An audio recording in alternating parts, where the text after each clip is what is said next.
all of you that are here with us. So welcome also to those that are connected online. Welcome to this first VIU lecture of the semester, of the fall semester 2024 of the VIU Globalization Program. My name is Alessandra Fornetti, and I manage the 10 program of sustainability and the science communication unit here at VIU. And it is exactly between these two fields, so sustainability and science communication, that our lecture of today happens. It will in fact explore the relationship between science and art, thanks to an artist residency program promoted by TBA 21 Academy in the frame of the European project Starts for Water. So Starts for Water selected 3 outstanding artists to spend a time in Venice to develop their artworks around the topic of water sustainability. It is in fact in the mission of TBI 21 Academy to research and promote actions through art on the topics of oceans. We are very glad for this special occasion to meet the artists, Adelita Husni-Bey and Nandita Kumar. The third artist, Carlos Casas, is right now in Spain, so we will hope there will be opportunities in the future to meet with him. They all have a long experience in art and science projects by using different media, as we will see in a moment. This is a unique opportunity, especially for the students of our courses on science communications. We are currently running 2 courses here at Venice International University. One is given by Professor Sara Galfid of the University of Bordeaux, and one is given by myself and the colleagues, Professor Ilda Mannino. Both courses are part of the Science and Society track of the VIU Globalization Program. It is a track launched a few years ago now, but it's a part of the core program, the Globalization Program, which is the core academic program of Venice International University. So before leaving the floor to our 2 artists, just a technical information. There is a list to sign for the people that are here in the room, and also a policy for taking pictures that we will share in our communication media.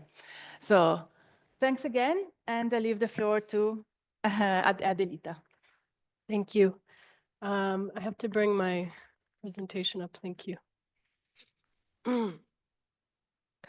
Okay, thank you very much for hosting this lecture. Thank you to International University in Venice, and thank you to Start for Water, our residency program.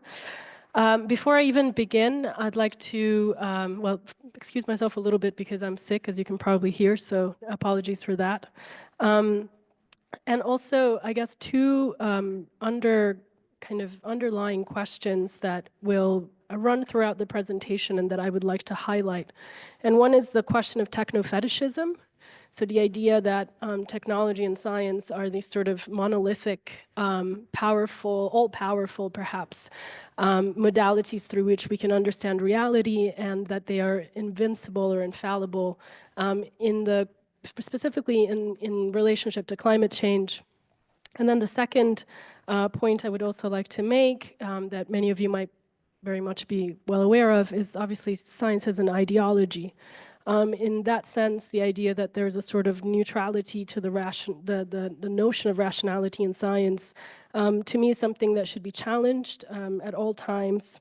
It is not a neutral field, and rationality as it is constructed within the Western philosophical tradition and canon is not an apolitical, neutral, or benevolent, let's say, set of practices and languages. So these are 2 things that concern me a lot, also in relationship to the ways in which technology is being currently sort of used and thought of as a solution. And so I'd like just that to be an guiding principle, really, in what you see next. So again, my name is Adelita Husni-Bey. I'm an artist and a pedagogue, and that means that I often work collaboratively through workshop settings with groups of people who participate in addressing a social or political question with me. That is how I make work. I am an artist that works through communicating with others, and knowledge sharing and pedagogy are areas that I've intensively sort of studied and researched, in particular experimental education. And through this process-based practice, meaning working in a way that doesn't privilege an outcome, so I don't make a painting to make a painting or a video to make a video. I'm thinking about the process of getting there as an inherent part of the artwork. And I believe in some ways scientists have a similar approach in the sense that they also imagine or think through the process that they're working with as an integral to their outcome. So I do not, I engage people not as subjects, but as paid collaborators at times who retain a profit sharing right over the work contractually forever. So anyone you see has participated with me in my works is also contractually an owner. So I think about the material questions. When you work with someone as a scientist, do you pay them? Do you not pay them? Why? The question of the subjects within a scientific framework are highly interesting to me in some ways, because there's always a presumed, again, neutrality or some sort of, in anthropology specifically, a sort of the benevolent gaze of the anthropologist. So that's something I also like to question. To foreground what I will discuss, and then I'll enter into this long set of slides. Apologies, it's a bit long.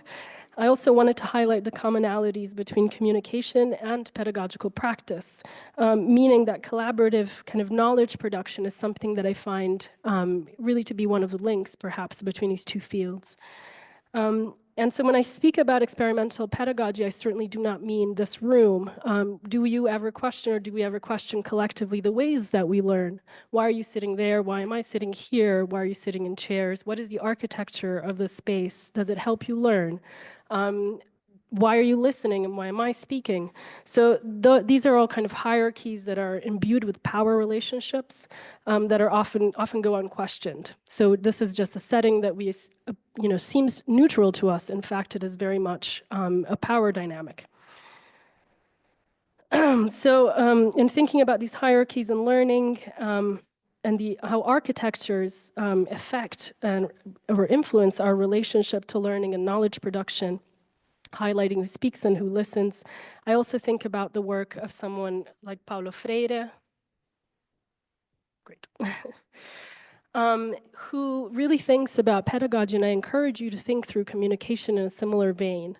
Through these two principles, one is conscientization, sounds better in Spanish, concientización, and codification. And Paulo Freire, a famous Brazilian pedagogue, philosopher, and theorist, really thought about education in these two senses. So education as the process of developing a critical awareness of one's social reality through critical reflection and action, and therefore growing a capacity to act towards change.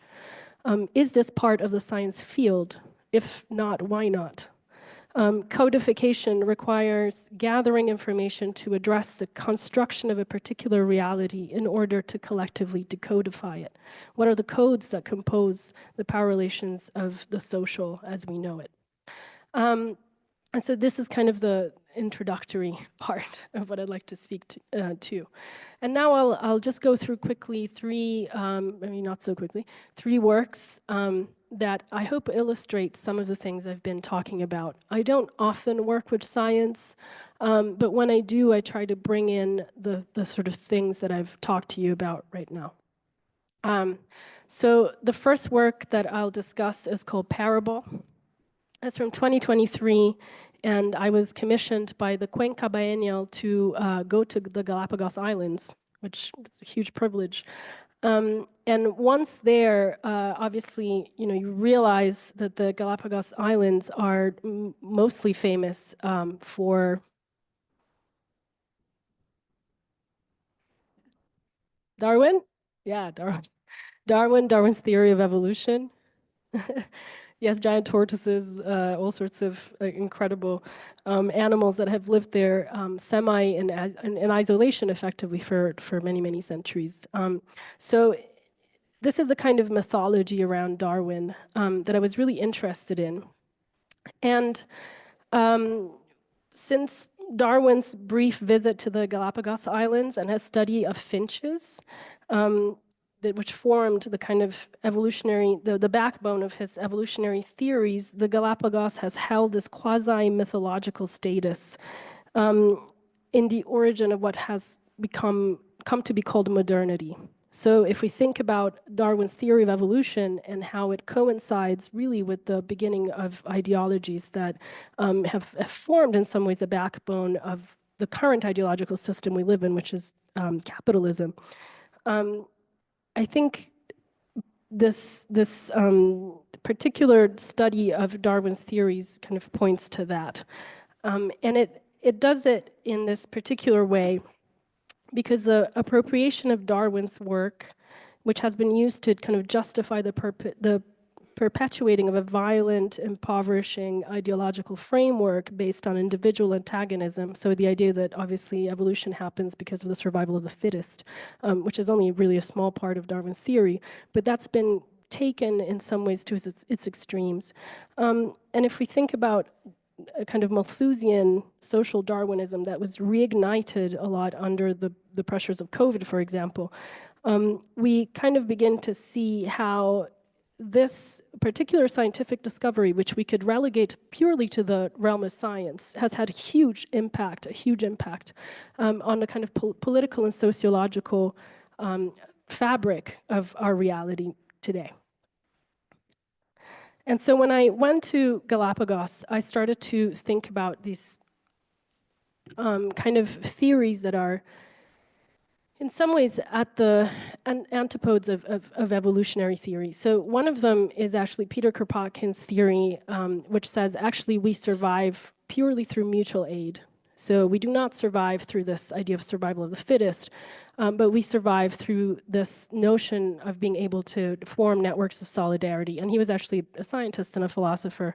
And his book, Mutual Aid, A Factor in Evolution, came out in 1902 and has received obviously a lot less praise. How many people know about this book? How many people know about Darwin's book, which the full title, by the way, is On the Origin of the Species by Means of Natural Selection or the Preservation of Favored Races in the Struggle for Life? There are two very different ways of intending evolution, of thinking about evolution.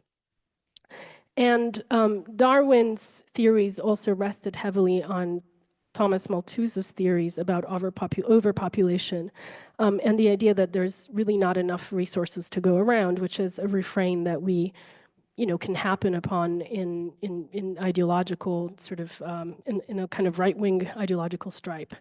And so to think about evolution and scientific questions in isolation from politics is really not real. But often when we are working in a scientific field, we understand science to be its own rational, sort of detached subject. Why is that?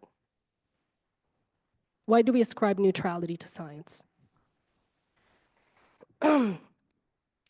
Okay, so the work I then continued to research and then carry out in the Galapagos really tried to reinforce these kind of plurality of positions in the sciences in relationship to evolution, because we only know tendentially Darwin's position on evolution, pointing to the inherent ideological root at the basis of scientific ideas. And so what I did in practice is I went to Galapagos. I worked with El Mangle, which is a self-directed school, which you can see on the far left of the screen. Runakuna Pakiachai, which is an indigenous school. Whoops. And then also the Charles Darwin Research Station, which is populated by scientists thinking about evolution. And at this point, really thinking about conservation, but I didn't quite know that just yet. So when you get to Galapagos and you go to Santa Cruz, which is the main island, it is completely overrun by pictures of Darwin, yoga retreats called Evolve, T-shirts with Darwin's face. It's the bars called after Darwin, graffitis, etc. So the entire island is permeated by the presence of Darwin, Darwin's theory, the mythology. And I think this also should make us think about the ways that scientific theories permeate the social fabric of spaces and lead to, sorry, I changed it here, not there, and lead to this complete sort of these spaces, the effect that these theories kind of have, these scientific theories and histories, really then begin to have also in tourism and commerce. So when I started to speak to scientists, for example, at the Charles Darwin Research Station, one of the things that started to emerge was that tourism had really heavily impacted the island, so much so that creatures that had been studied by Darwin were going extinct or were in danger of extinction precisely because of tourism that had been brought about by Darwin's, by the mythology around Darwin.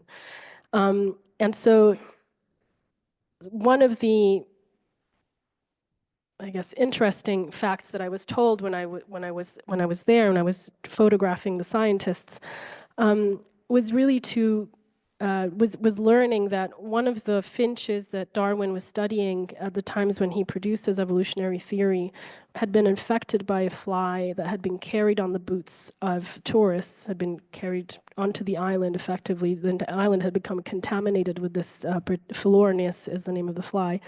And the fly had begun to deposit its eggs inside the beaks of birds.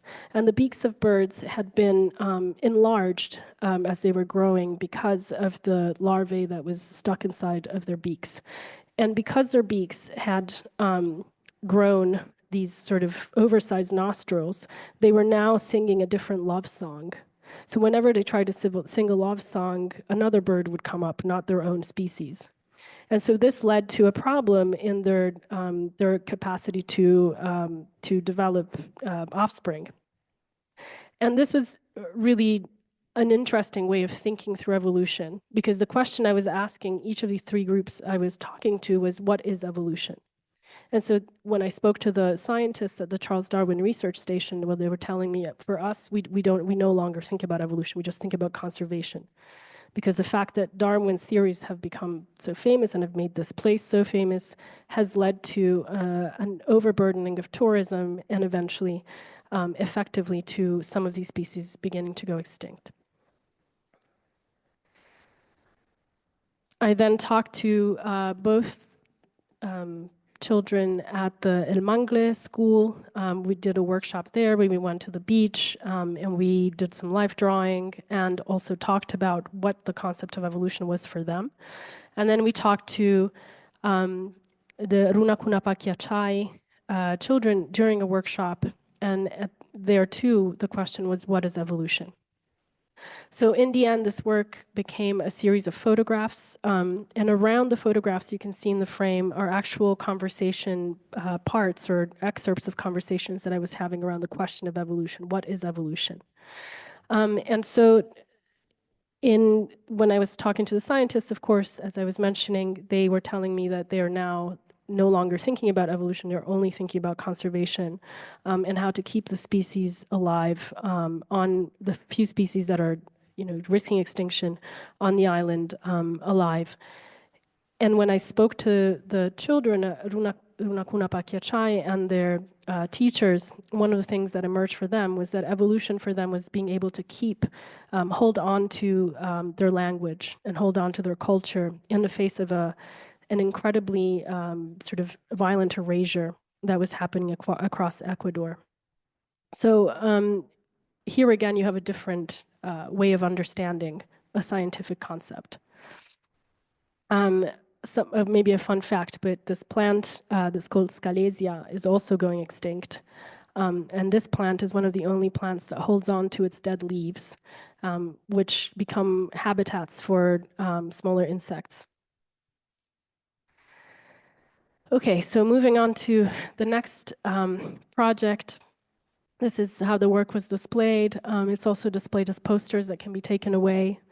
And so in this context, I think what I'd like to say, or what I think should emerge from this practice, is the ways in which this work was made. So I didn't go and photograph and ask people to stand in a particular position or give them drawings. I spent weeks and weeks with them doing this work in order to then create a kind of network of knowledge production that was shared amongst us, amongst myself and the scientists, amongst me and the indigenous school, and with El Mangle.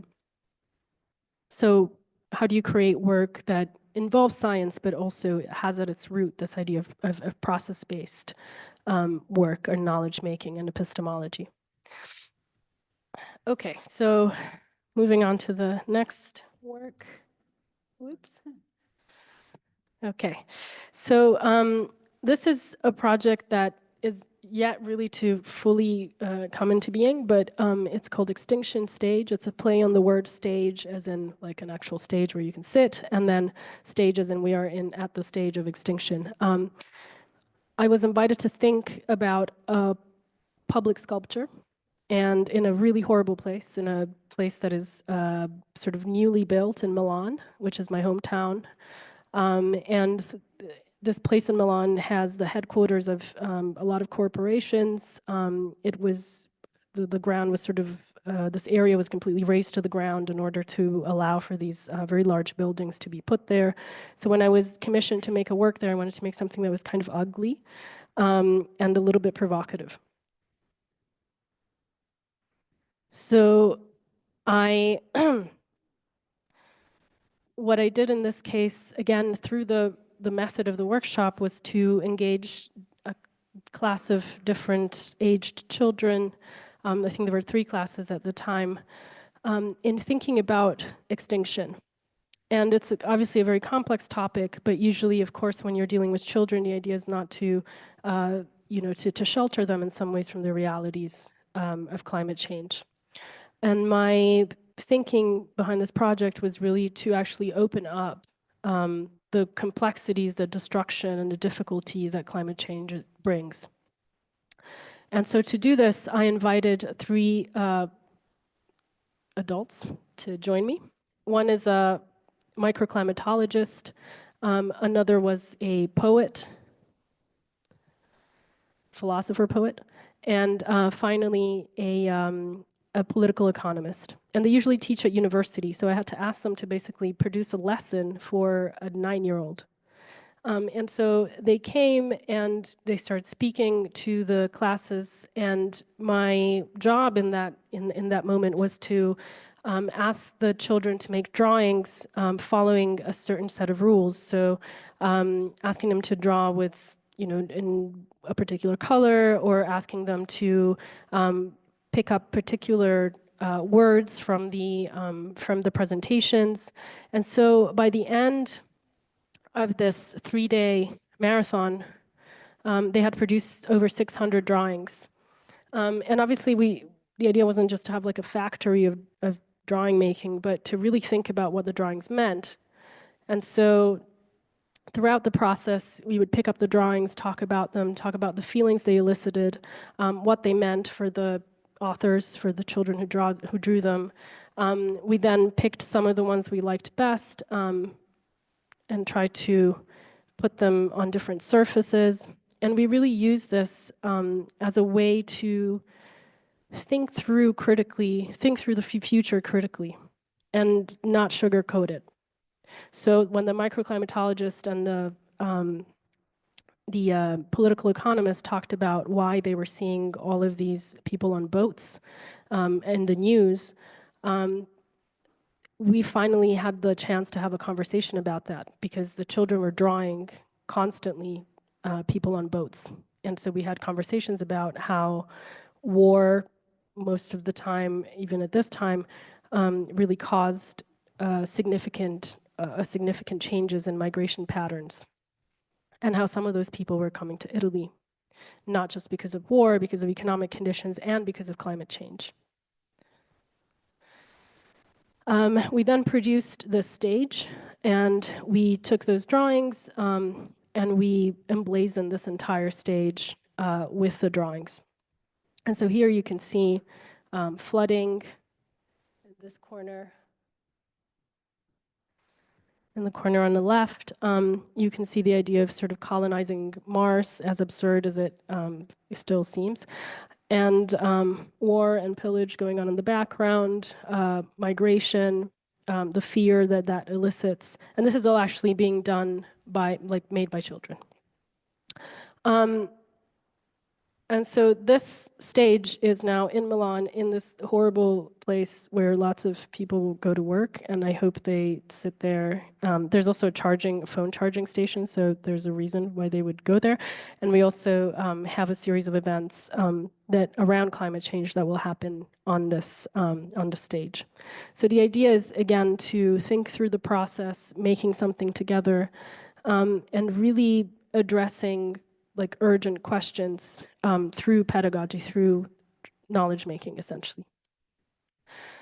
Okay, so I will now move ahead to the final set of images. And I guess one thing I should say about the drawings as well is that the intent of the drawings is to really think through extinction both as an event that is currently occurring, we're going through it, and that has already occurred.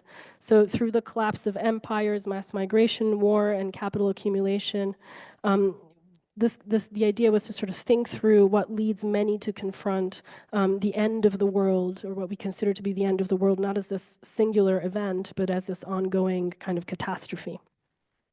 And so the children kind of playfully kind of depict this idea of conflict, technological advancement, et cetera, through their understanding of what moves society. But at the same time, it is, it's quite shocking, essentially, to walk on that thing and look at that. There's an image depicting the Twin Towers sort of collapsing. So it's very, I hope that it stops you in your tracks. That's the point, let's say, of that work. Okay, so now on to the last part, which I hope will segue into what I'm doing here now. Why am I here? And so the first project that I wanted to briefly talk to you about was started in 2023, not far from here, in Argenta, which is a small town, kind of a little bit south of here. And you should know that this entire region was essentially a floodplain that during the Roman times had begun to be sort of dried up and terraformed to allow for urbanization. I know that is something that we feel the reverberations of even now, in the sense that, as you might know, the area of Emilia-Romagna gets constantly flooded. It has been flooded actually twice this year already. And so flooding became a question that we had to deal with while we were working with the municipality of Argenta. I was commissioned to produce a theater piece, and I am shifting now towards theater in my pedagogical practice because I like to really think through the body as a way of working through the workshop space. So I no longer privilege orality, so speaking and listening just as forms of learning, but also learning through the body. And this is called embodied pedagogy, if anyone's interested. So legislative theater is a sort of complex theater form. Here you see what we actually carried out in Argenta. But it asks these sort of questions. What is a current policy problem that can be identified through research? What can actually change or be legislated? And what are the particular set of laws on the use of spaces, for example, economic, territorial, urban, and social? What are the contradictions, tensions, institutional attempts that have already taken place? And who are the main actors present and who is missing? And these questions were sort of asked in the context of producing a new sort of policy paper for the use of an area that was up until then under very heavy conservation rules. So no one could access this area near Argenta. So when we worked through the legislative theater session, many people from the region kind of came to look at the theater piece. And the idea of this theater, I'll probably be a bit later than that, I'm sorry, is that the idea is to sort of engage the population in thinking about these specific questions. So the question at hand was conservation. How do we rewrite a policy paper through theater? And so this methodology really allows for that. Because once we construct a theater that has to do with conservation in that particular area, we can present that theater and have the local population be engaged in the theater, not sit there like you're sitting there now, but this particular theater actually asks you to be involved. So we would present a scene, and then we would ask you to come in and substitute yourself for one of the actors in the play. So that's how it works. And actually creates this incredibly vibrant kind of environment. So this is a scene, again, from the Legislative Theater, which was held within the municipality, the municipal building of Argenta. Some more scenes from the theater. And then from this theater, from within this hall, people were asked to produce policy proposals that were then handed over to someone from the municipality and a lawyer, a jurist. And so in this process, they were able to identify laws that could be written, laws that had already been written and were therefore not useful to write, laws that could be amended. And this was to do, again, with the conservation, so with the access to this park, which up until then had been completely restricted. So what we ended up doing, what you just saw was theater, but essentially we ended up with a document like this. So these were the rules of sort of engagement, public engagement with the park. These are from 2009. And the new rules that are being produced now, the municipality of Argenta has the obligation of adding in the suggestions that came from the theater piece that we made. So this is just to say that there's kind of huge potential in kind of working together and working across disciplines. And I don't know if you've ever experienced this, but the idea of beginning with a play and ending up with a law is quite particular, I think. So finally, this is the last 30 seconds. The Lagoons Legislative Theater the idea is to bring that process of policymaking through theater to Venice. And so the idea at the moment, I'm really at the early stages of this, but is to study the history of the port of Marghera and really think through the lagoon as this conjoining space, as a space of suturing between the city of Venice, which we all know, and then this industrial area, which many of us do not know, but is essentially one of the kind of commercial engines of the country, and has been really for a very long time. Almost done. So the construction of the Porto Marghera during the fascist period in Italy was a pivotal moment in the country's industrialization efforts, aligning with Mussolini's vision of transforming Italy into a modern, self-sufficient industrial power. So it initiated in 1917 and developed throughout the 20s and 30s. And Porto Marghera was strategically built to serve the industrial heart of Venice, providing a hub for chemical, steel, and oil industries. So the fascist regime promoted the expansion of Porto Marghera within its kind of broader economic policy of autarky, aimed at reducing Italy's dependence on foreign imports, by increasing domestic production. So by the 1930s, the industrial zone had grown significantly with large factories and refineries being established, including those for shipbuilding, Fincantieri, aluminium, and chemical production. So Porto Marghera became the symbol of Italy's industrial might. But this rapid kind of development also led to significant environmental degradation and the surrounding areas, so in the lagoon itself, which is full of heavy metals, and set the stage for labor disputes and environmental crises that would emerge in the post-world period.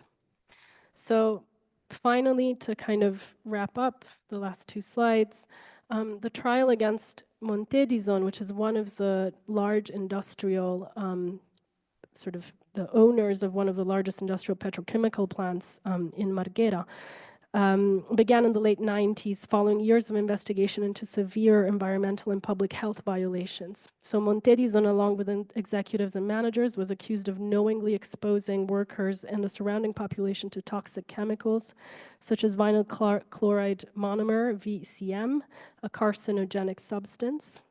And the case revealed that between the 60s and 80s, the plant released an estimated 350 tons of VCM into the atmosphere. So it led to the death of about 150 workers, documented death of 150 workers, and the legal proceedings included charges of manslaughter and environmental disaster, so highlighting the company's failure to implement safety measures since the 70s. So the reason why I'm telling you this sort of information, and most of they were all acquitted in 2001, and there's an appeal that has sent some of them to prison that happened in 2004. So imagine from the 80s, 90s till 2004 to get a trial to end. So I think the reason why I'm telling you this is because this area has become emblematic for Italy because of the kind of broader issues of industrial pollution, corporate responsibility, and the health risks faced by workers in the industrial sector. So my aim with the project, and I will end, is to really think about the port and, in its global connections, because this is a port that has an extension, a global extension in terms of logistics, in terms of production. And it's kind of, it's sort of production of chemical pollutants, which continues to this day. And my idea is to sort of produce a theater, a legislative theater that addresses these questions, and I'm very much at the beginning of it, so I'm still thinking through it, but really thinks about these sort of the different, its history, but then also its current kind of struggles to do with kind of a heavy migration, the kind of working, the people who work at the port are now mostly first or second generation Italians. And this has led to a lot of kind of race baiting. The port's location and its kind of the struggles with its actual location, in the sense that it has been, slated to be moved numerous times. And then again, this kind of connection between the human and the non-human, which really is really being bridged with this toxicity, this question of toxicity. Thank you.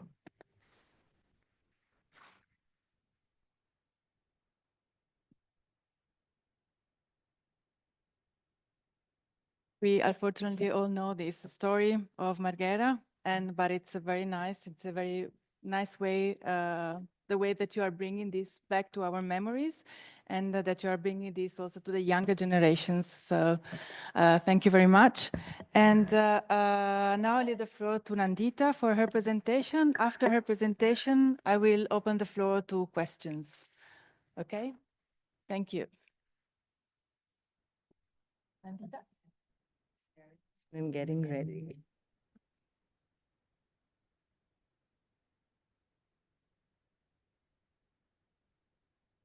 Hello. So I'm Nandita. I'm echoing.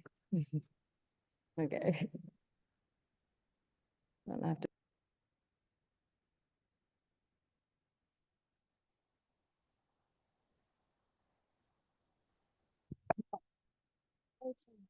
That's why I was echoing. I had two microphones going on.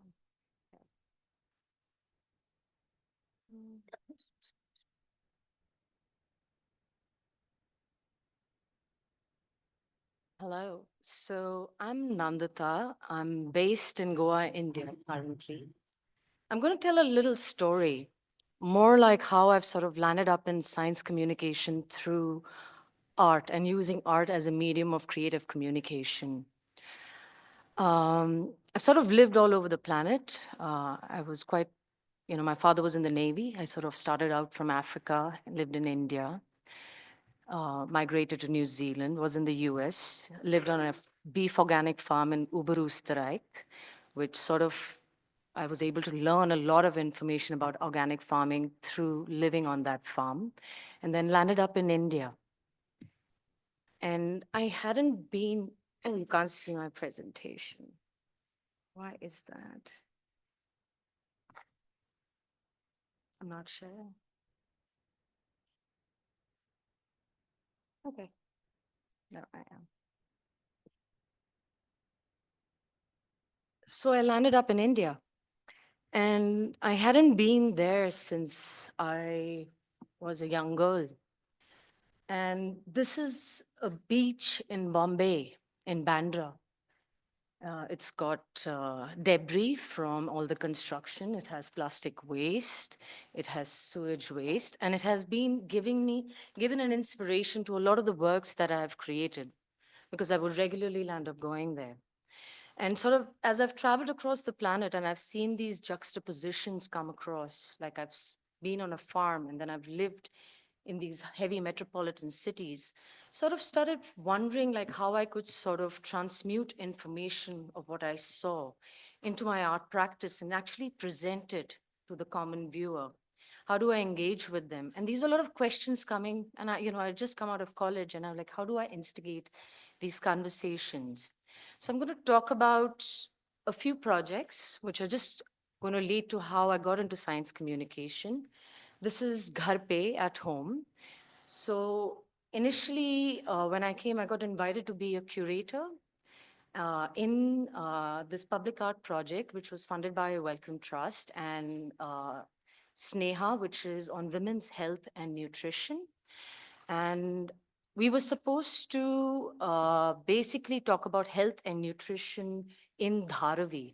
Dharavi being one of the biggest favelas or slums or low income housing existing in the world. So initially, I had also transplanted and come into a city which I did not know.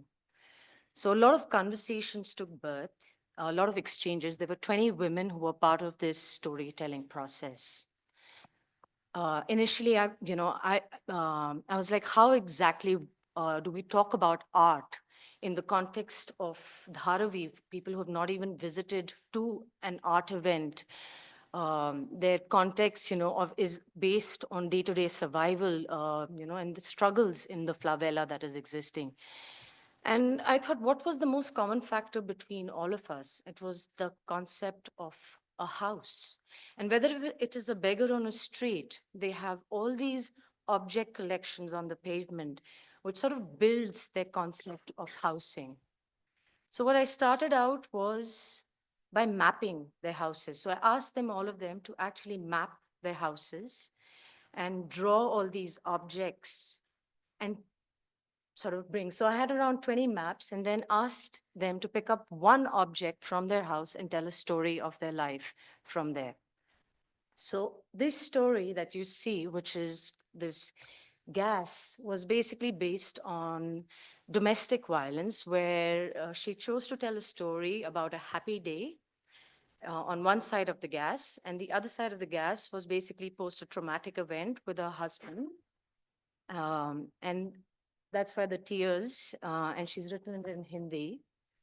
So there were all these little stories that stemmed from him. I would say, like, in the beginning, only 2 women were able to connect and able to actually explain different issues that were existing. And the rest of the 18 were still sort of struggling with the concept of trying to tell a story through an object. So I landed up picking all these objects in a secondhand market and putting it in front of them. And then as it evolved, the process of making and building and trying to tell a story actually started transposing into these beautiful stories that landed up in this installation. This whole process took us a year. We did not introduce them to any artists.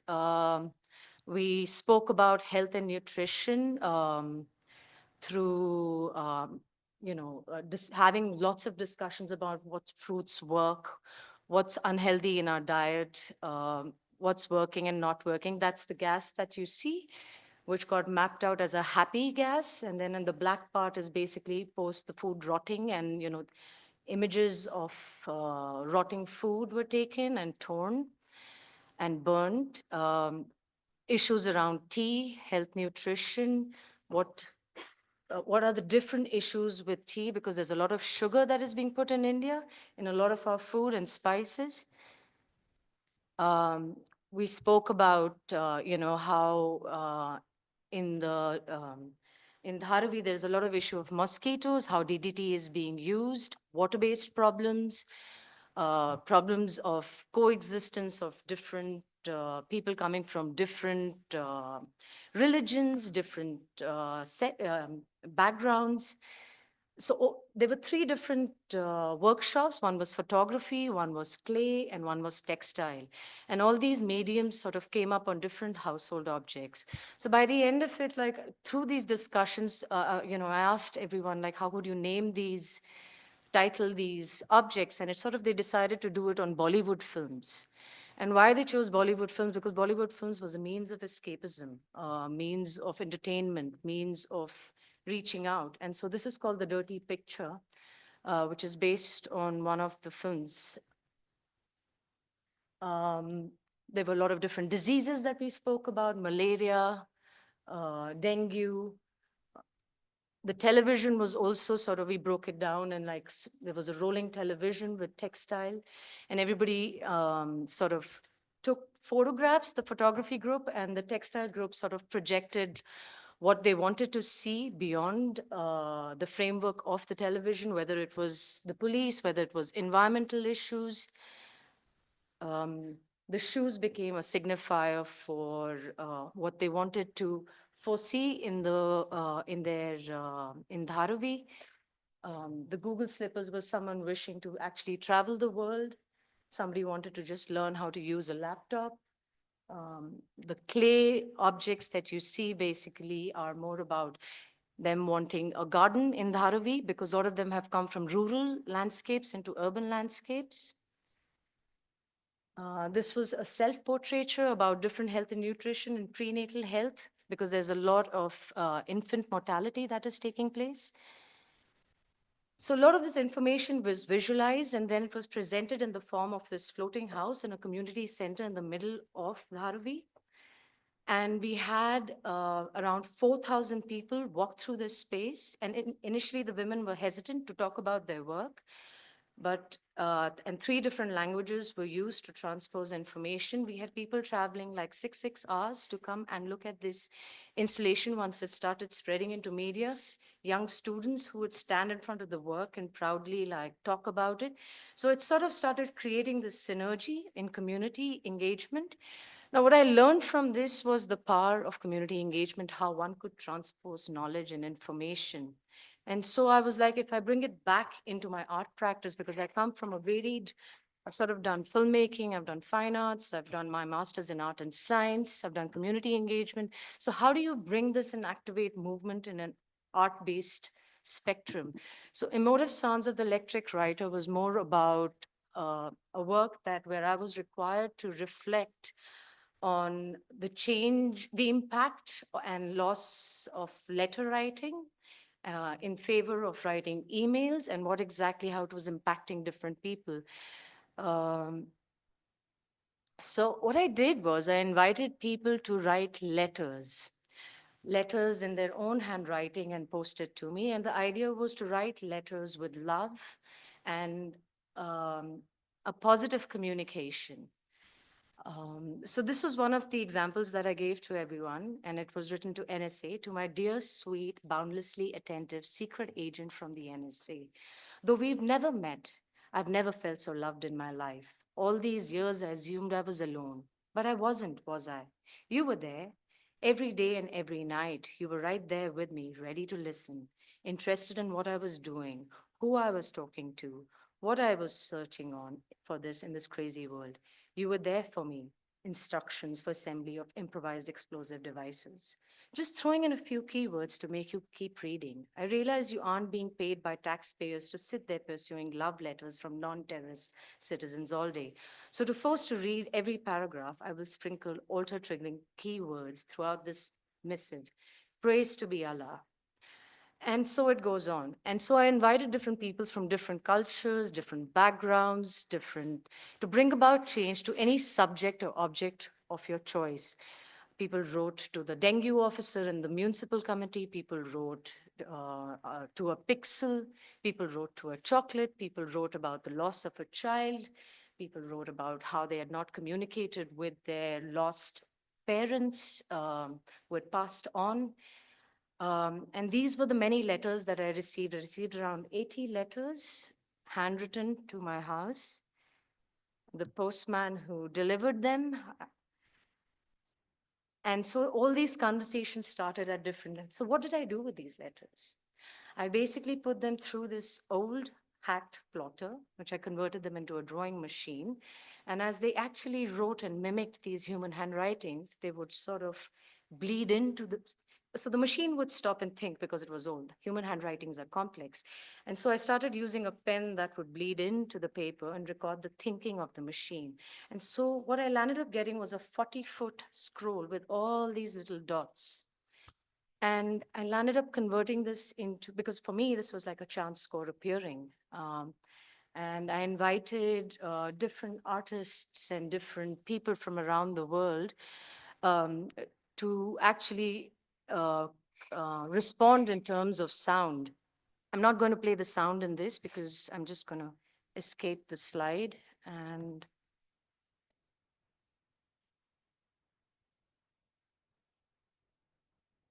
so how I would present is with this scroll would be sort of emerging and this machine would be making this rancid sound.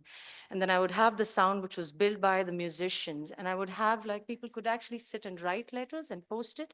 And the idea was this ever living art form that would sort of go from place to place and invite people to engage and build sound from their local ecology. So then, given that I was really interested in, sorry, that's the machine and the sound and all the engagement that came out of it. Basically, this was like the kids loved it. And I think any artwork that is able to transpose from a young child to an adult is pretty successful in my terms, because in terms of community engagement. And then I started sort of working my way through science and finding a language. So I've been working on these concepts for almost 15 years. And here I started using the data of the sun to talk about all the issues around weather and climate formation. I broke the data down into 3 different aspects about how science studies the sun, how historically humans tried to see their correlationship with the sun, how we as humans read different data sets and record different correlationships with plants, with birds, with weather formations. And I built this into a graphical notation score. So do you know what a graphical notation score is? So back in the 60s, what started happening was like they wanted to escape the traditional score making and traditional notations, and they wanted the performers to be more engaged in and be creative in the process of building a sound work, which meant that you gave more ownership in creation to your co-creators. And so I started seeing like, what if a composition could be an archive for information, but simultaneously it opens up the spectrum for different people to come in and interpret that information. And so this is what I did. I created a little chart with what that data set mean with all the different information. When I displayed it the first time with the score and the data set, I was blown away by the amount of questions that I would asked. How did you get it converted into a sound piece? What is this data set about? What are you talking about? So there were a lot of questions. And so what it led to me was I had not documented it. I had not sort of broken down the structures. I mean, these were issues that stemmed from the audience engagement. And I realized that I was only present in front of my artwork 1% of the time. So how does this piece generate information, shift information to the viewer while I'm not present? And so I started getting into writing books and documenting all this data and information. So I'm just going to play a short snippet in what this sound.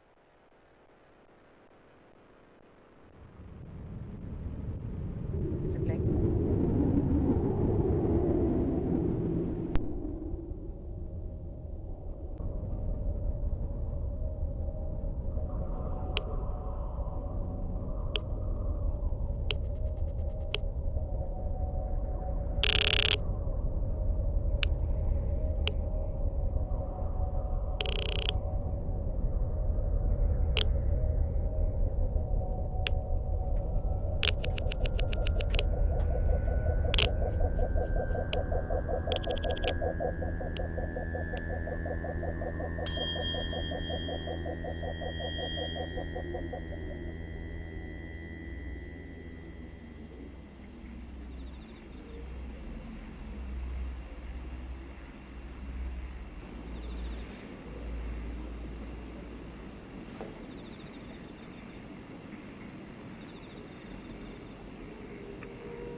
So a lot of this data has been sort of converted using a lot of different methodologies and collected, like, say, for example, a lot of the scientific sonification that was happening. There was image to sound conversion. There was a lot of information from Stanford. But this led to the advent of me really getting my feet and legs into science. And how do you actually communicate information?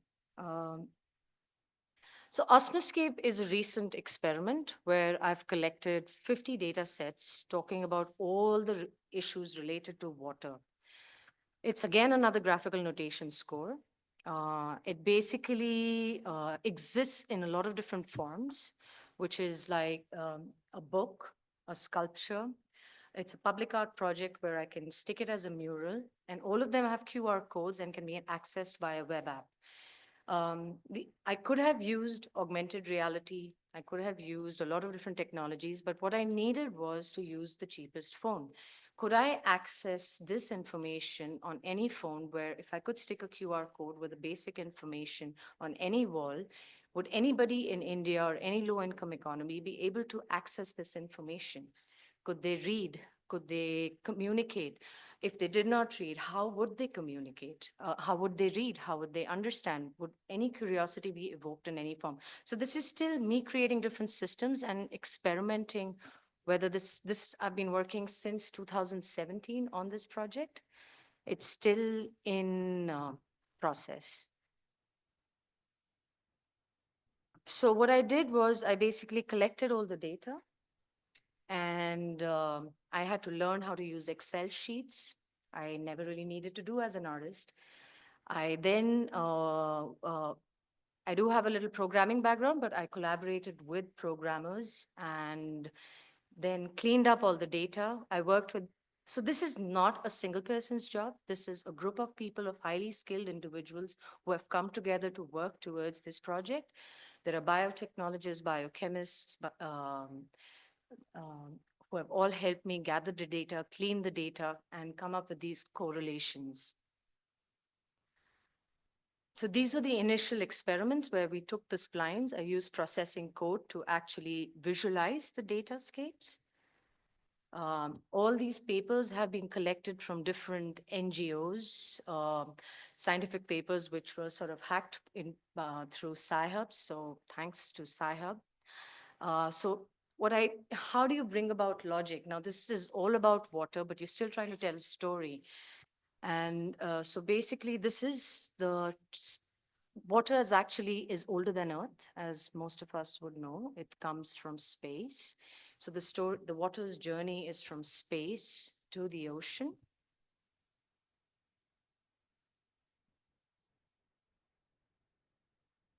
So these are my co-collaborators. We're all sitting and sort of working through the project.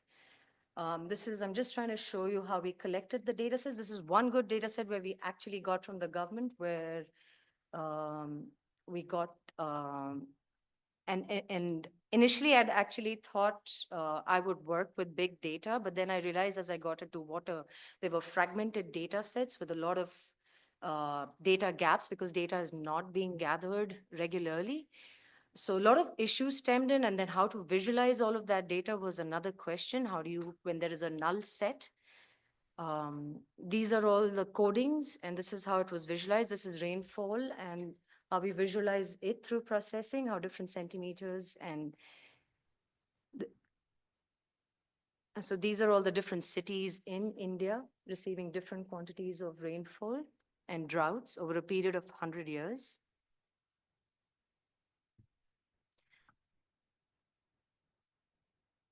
So what I'm going to do is just escape into the app because so this is like approximately 40% done currently.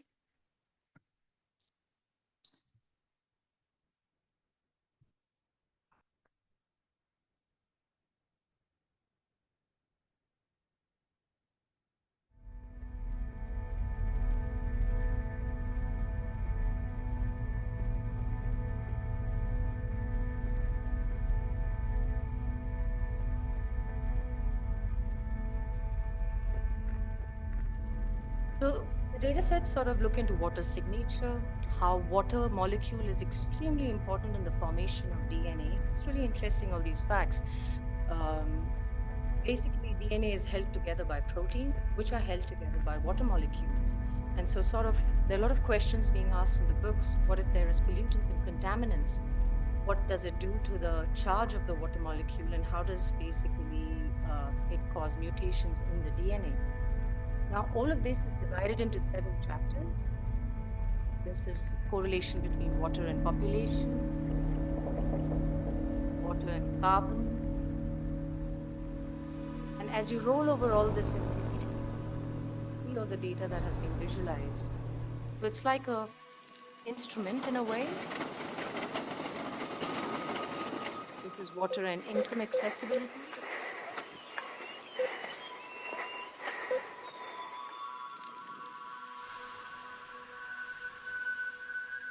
Urban issues. Bangalore as a city where water is diminishing because of overdevelopment and constructions and the loss of its natural resources. Industrialized agriculture. And as you click into these, for example, if you click into it, it sort of contains all the information, how the sound has been created, different data descriptions, water molecules. And as you move over this, the sound modulates according to the data. So I'm trying to build a place where people can sort of engage and sort of see these differences, and ultimately be creative in using these compositions to actually build compositions, share these compositions, and be able to read all these stories that are stemming from it. This is the Aral Sea, how they found pesticides around the breast milk of women. Oops, sorry. I clicked on what happened there. So as this is still in process, there are glitches. It's a long score with a lot of data sets. That's weird.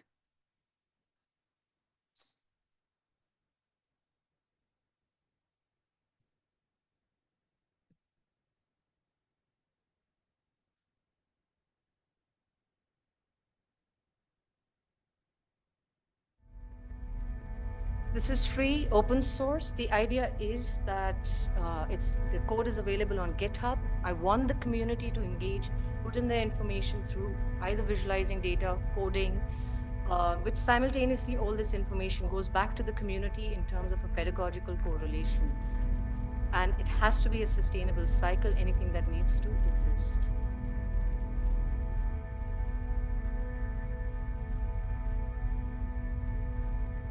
I'm going to leave this project because I am running out of time. I have shown this project around a bit in terms while it's being researched. This is a QR code wall which contains the archive of all the databases, the GitHub code, what Osmoscape is about. The idea is people can use different iPads also and jam with one another and learn about the different data sets.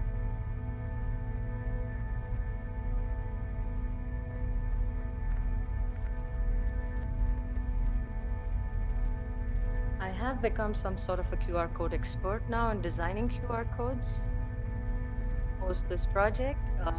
These are all my collaborators. I couldn't have made this project without them.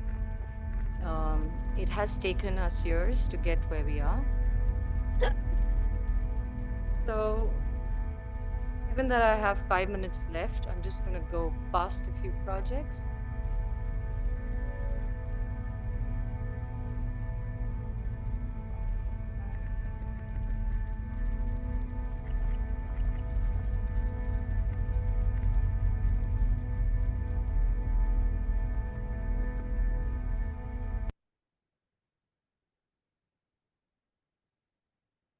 So I'm going to.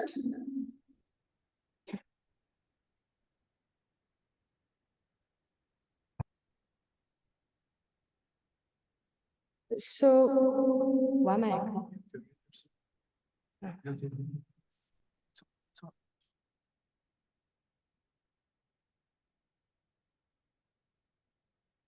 So in the post-truth era, one of the main issues that we're facing in environmental issues is got to do with what's the truth and where's fake news floating around.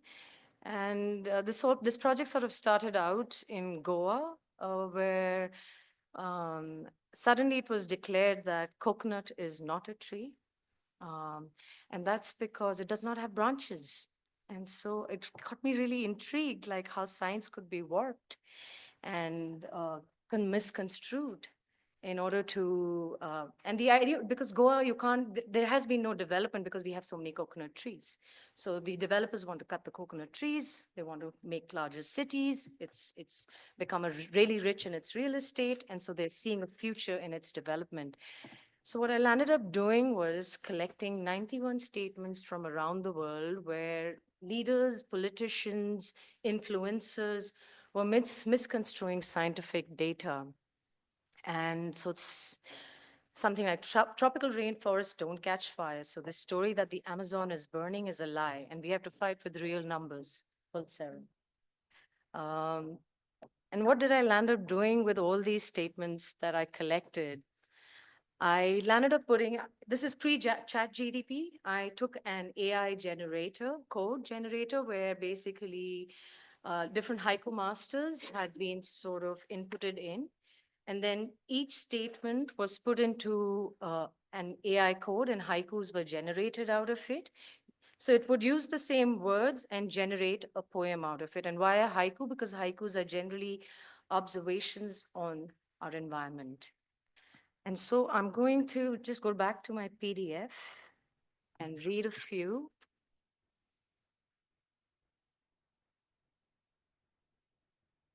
So criminalizing sex and reproduction is saying that all heterosexual intercourse is rape and every baby is a risk to the planet as it will increase carbon emissions.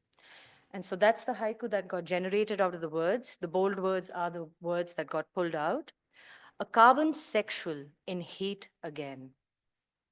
And so what I ended up doing was editing out the haiku because it's not a perfect AI generation of the haiku poem, and there are a lot of grammatical errors. And so it initially started out with removing the grammar, and then it got into creative editing. So Greenland is melting a little bit at the edges. and getting thicker in the center. But overall, the ice is perfectly rock solid. Very little change. So this became into a haiku, into the ice, melting little, but again.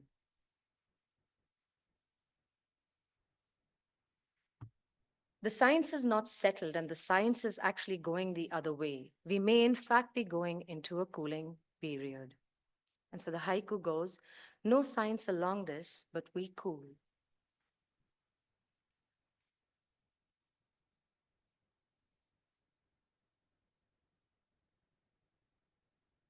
So I started sort of designing these haikus as constellations.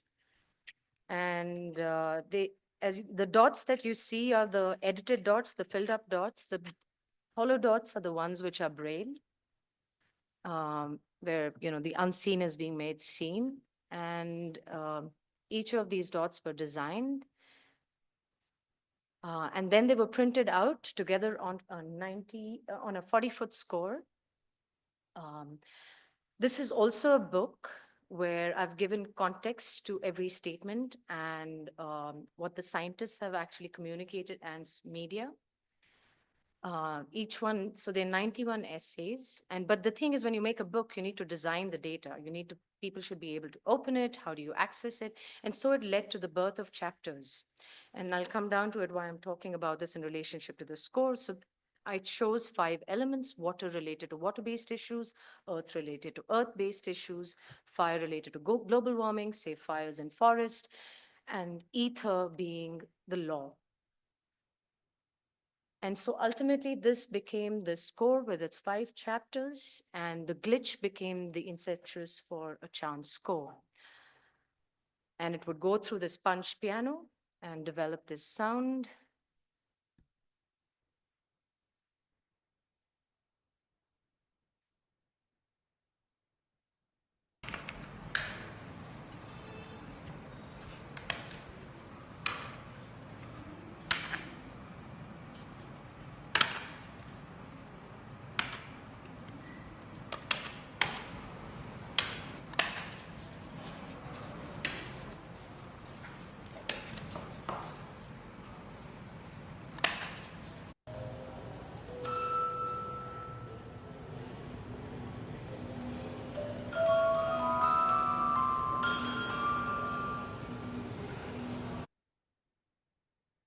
So I'm just going to quicken through it. There's a lot more going on there.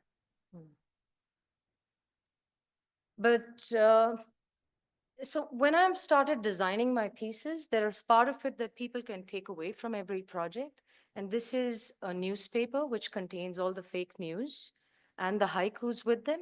And it has a QR code where I've developed like 5 different compositions using where I vocalized all the haikus, the piano playing one layer.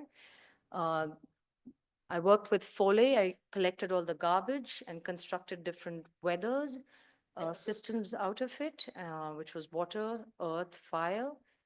And then I also took each statement and collected all the different sound bites available with each statement that I found over the internet, because obviously I couldn't travel everywhere, and constructed all these sound compositions. So if somebody takes this newspaper, they are able to, when they go through the exhibition, they are able to find, it became a game for a few people where they were finding all the haikus, and they were able to read about all these statements and essays. And I'm going to just leave you with the last project, which is obviously that I'm working on, starts with water. It's called Sounding the Invisible, an Elegant Symbiosis. Here I'm basically, where you saw Osmoscope was dealing with more with issues around water. This is a solution. And it's basically based off plants that work with plants that actually exist either in water, land, or air, but I've chosen specifically plants around water which break down pollutants specifically and break them down into non-toxic forms. Why I chose this methodology was because it can be used in low-income economies. Initially, when I started investigating it, I've been working on it since 2018. And in the Venice Lagoon, I'm investigating the pollutants and finding local plants that can actually break down these pollutants into non-toxic forms.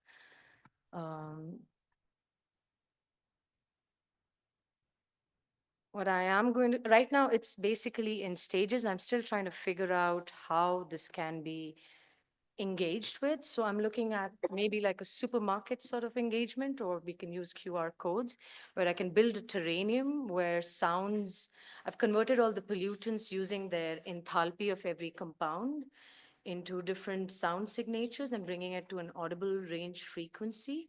And the idea is that there is a 1 hour loop with water sounds, and every time the viewer engages with the pollutants, with the barcode readers or the QR code, content about every pollutant will pop up and how it affects the human body, what our habits are and what we are buying and which products are relating to this sort of pollution, and different plants that can remediate it, and how these plants can actually be used again back as maybe food, medicine, and different uses like mat making. And I've collected all of this data from around the world, from different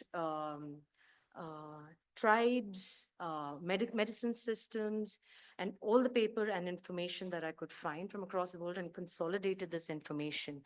See, what happens is when these plants actually break down the toxins, they proliferate, just like eutrophication. So, do you know what eutrophication is? It's basically when algae multiplies, when it gets too much nitrogen or phosphorus in the water, which comes from surface runoffs from agriculture. And so what do you do with these plants? That's one of the key questions. So I'm looking into more like a circular, sustainable economy where these plants can be broken down, they can be phytomined, and some of them, like say, for example, copper, magnesium, are micronutrients that can be used by the human body, can be assimilated into the human body scape. So I think I will close my talk with this, but one thing that I would like to say is we all have to work as a collective unit, work like ants, because none of us are experts in science or visualization or whether it is creative interpretation or sound or 3D modeling or whatever it may be, and whatever skills we bring into making an artwork or making or collecting science data. But at the end of it, is when we are able to collaborate and work together, we can find solutions towards environmental issues, and we should work like hives.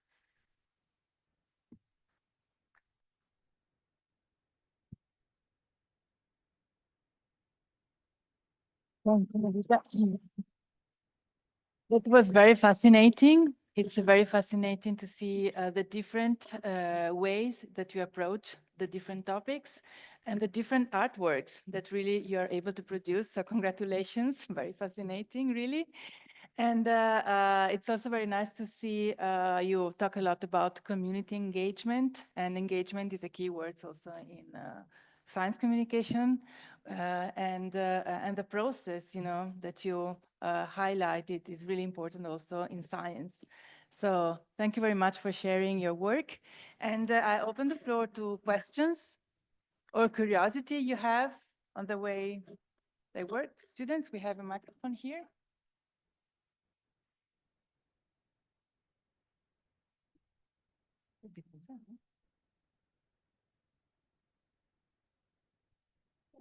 Some of my students had questions prepared. Okay, thank you, Sarah.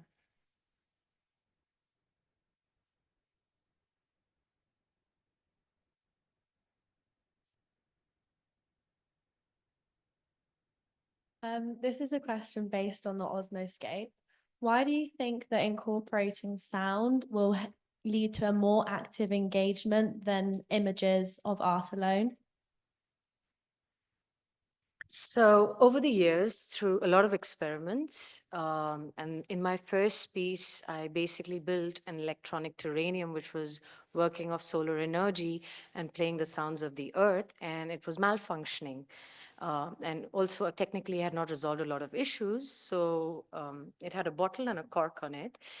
And what I noticed while I was exhibiting at the Indian Art Fair, a lot of people, whether it was functioning or not functioning, and they could, because it was low in its volume, they started picking up their kids and bringing them closer to the bottle. And all the old people were also like trying to come closer, and they were asking me questions. I felt like sound in a way is a touch from a distance. It can carry forth a lot of information and patterns um, through a very sensorial understanding. I see ourselves as not just, we as, if you look at your body, we have our five senses, which are sort of in taking in data, and we are biosensing unit. So whether it's sight, hear, smell, touch, and as we involve all these different units in the creation of the artwork, I've realized like the more engaged the audience gets, there's more deeper inception of knowledge and information. Because when you actually really look at how data travels or how learning travels through the body, you register as A for apple, but there's a visual with the A sort of entering into the body. But when it enters into the body and I'm touching an apple, it goes through and with my sensorial understanding, and it goes into my brain with an understanding what I've been taught, with my history, and all of this combines together to form a thought or a concept. So, I've really thought about all of these junctures and how things collide. And I felt like sound, and that's why I've been using visual and sound. Unfortunately, the internet does not support taste and smell. And hopefully in the future, it would be more interesting how different senses could be sort of applied to and to instigate these conversations and engagements.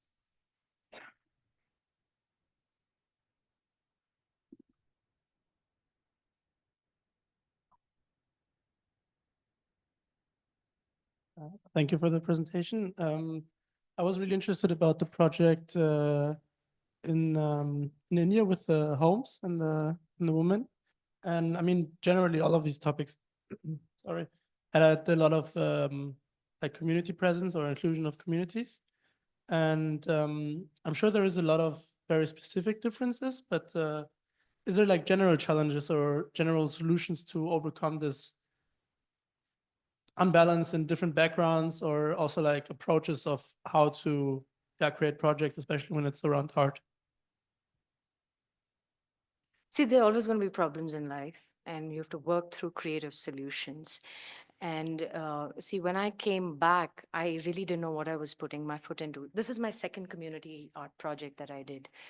And I think part of it is being instinctual when you've got your feet in a puddle. And listening is a very important tool, and asking questions, because I think the moment you go in as that you know everything, and it becomes like a problematic, because then it's a down to top to down approach. It has to be down to, it has to break down and become an level spectrum. And you have to create that synergy when you are building a community engagement project. Um, I actually had to take a stance that I don't know anything. And I'm here as a co-learner with these 20 ladies, and I'm going to sit and exchange and have all these conversations. At one point, I even like wore, and this is not to say, it was just like, I saw them wearing burqas. Few were Hindus, few were Muslims, few were, Christians. It was a mixed background.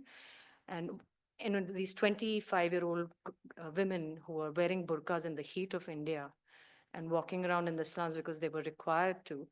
And so at some point, even I wore the burqa and walked, and I had to actually start having conversations on, like, apart from religion requirements, and, let's talk about different spectrums, or like talking about the bed. The bed became a signifier about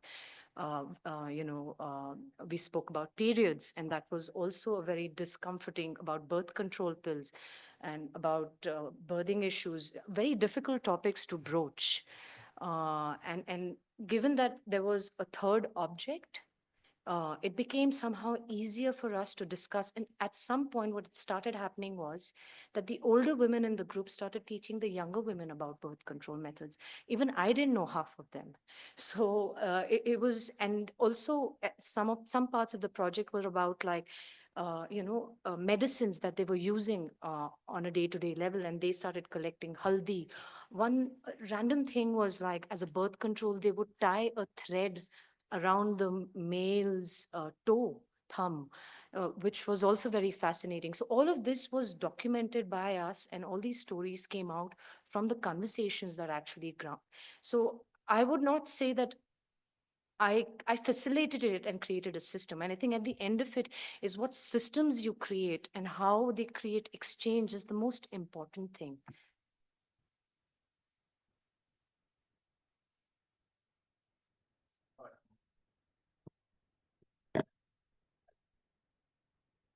Right.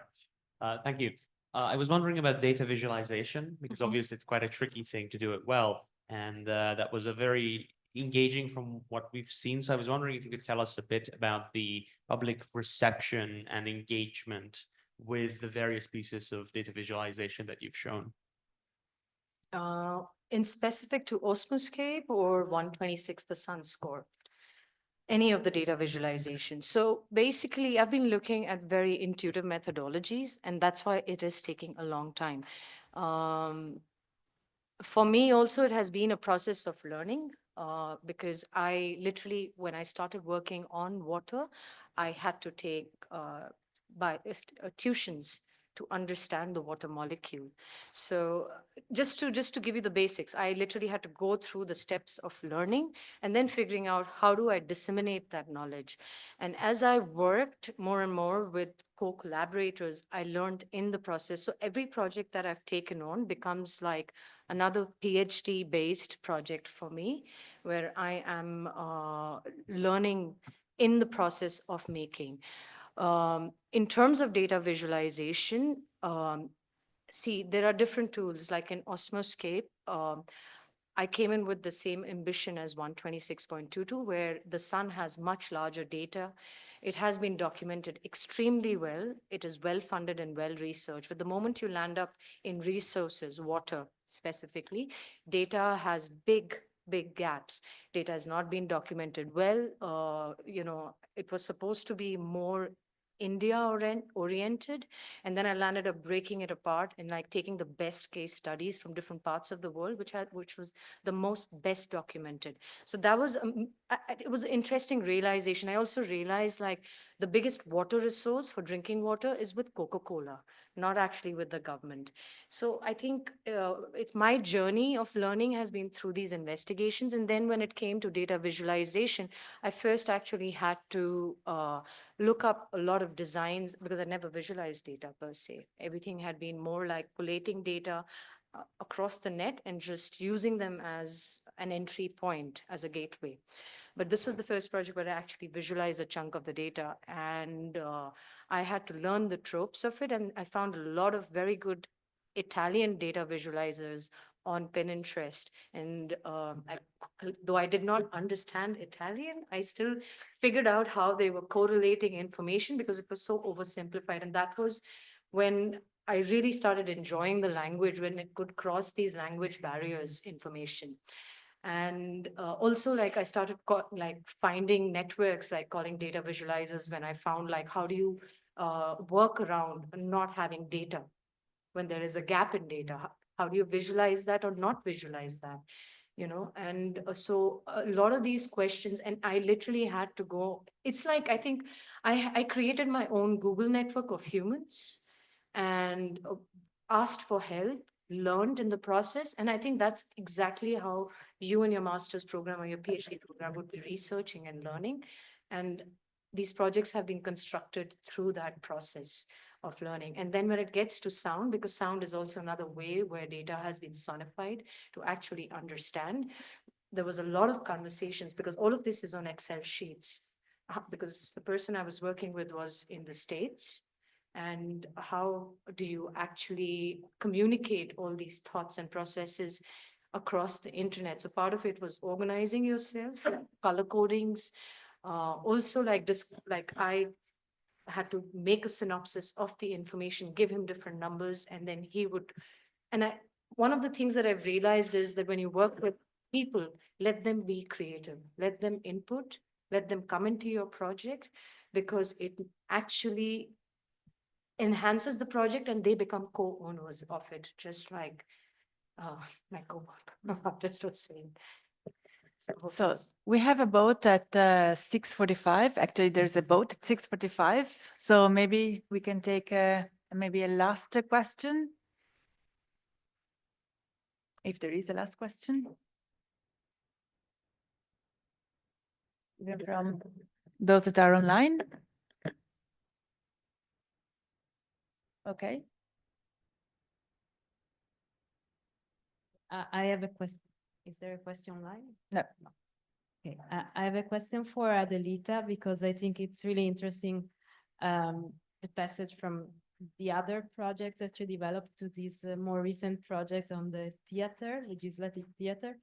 How did you find out this method and why did you decide to use it?